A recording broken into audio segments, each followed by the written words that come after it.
Hi,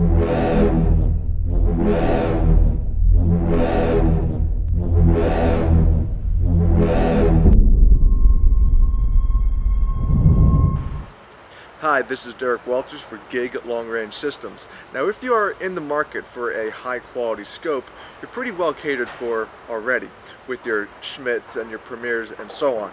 But now there's a company from Romania that hopes to give the other scope makers a bloody nose. So, what have they created that is supposed to be better than the best scopes on the market? Well, this.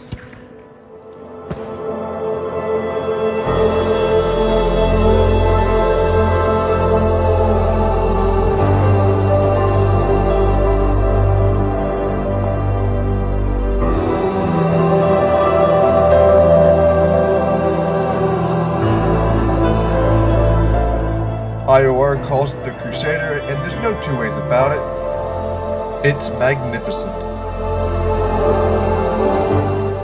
The first thing that you'll notice about this scope is the size of the thing.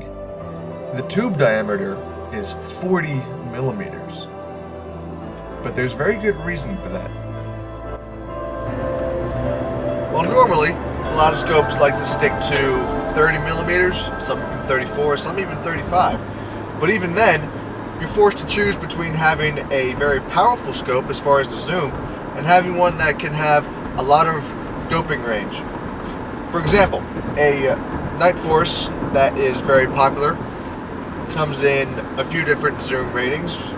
There's the 5.5 to 22, there's the 8 to 32, and there's the 12 to 42. Now, they all have the same body scope, more or less, but the 5.5 to 22 power scope has much more range of adjustment than its more powerful sisters.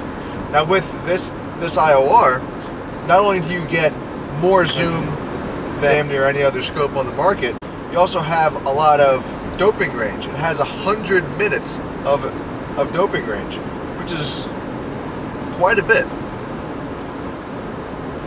And that's good because you're not forced to compromise and choose between one or the other like you are with most scopes. So as a result, you get a little bit of power when you want it, a lot of power when you need it, a wide field of view, crystal clear image, and 100 minutes of doping range. The feel for the turrets isn't bad either. The reticle design is very helpful. It has plenty of easy reference points for holds, and they are numbered, which makes getting lost in the reticle a smaller possibility. And even with all these reference points, the image is not at all cluttered, nor does it obscure the target.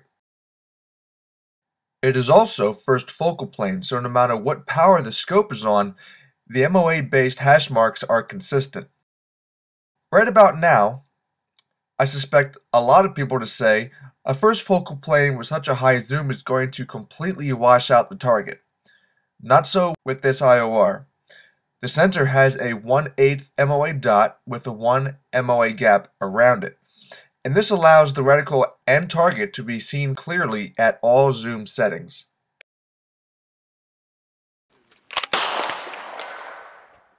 And when you get behind it on your rifle, that wide field of view and the both eyes open quality will become obvious.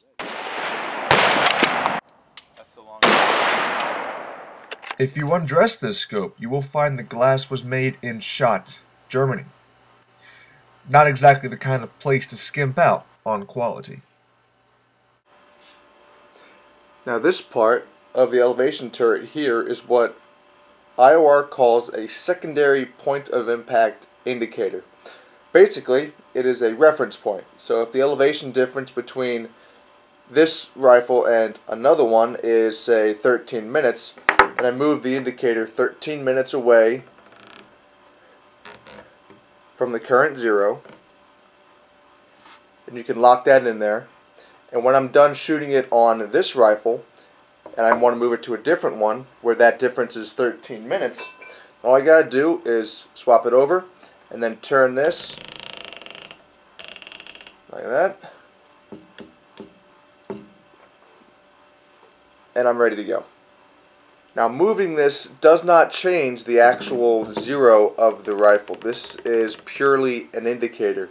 Some people like to take white markers and mark up their scopes with different reference points, but that is no longer needed with this device here.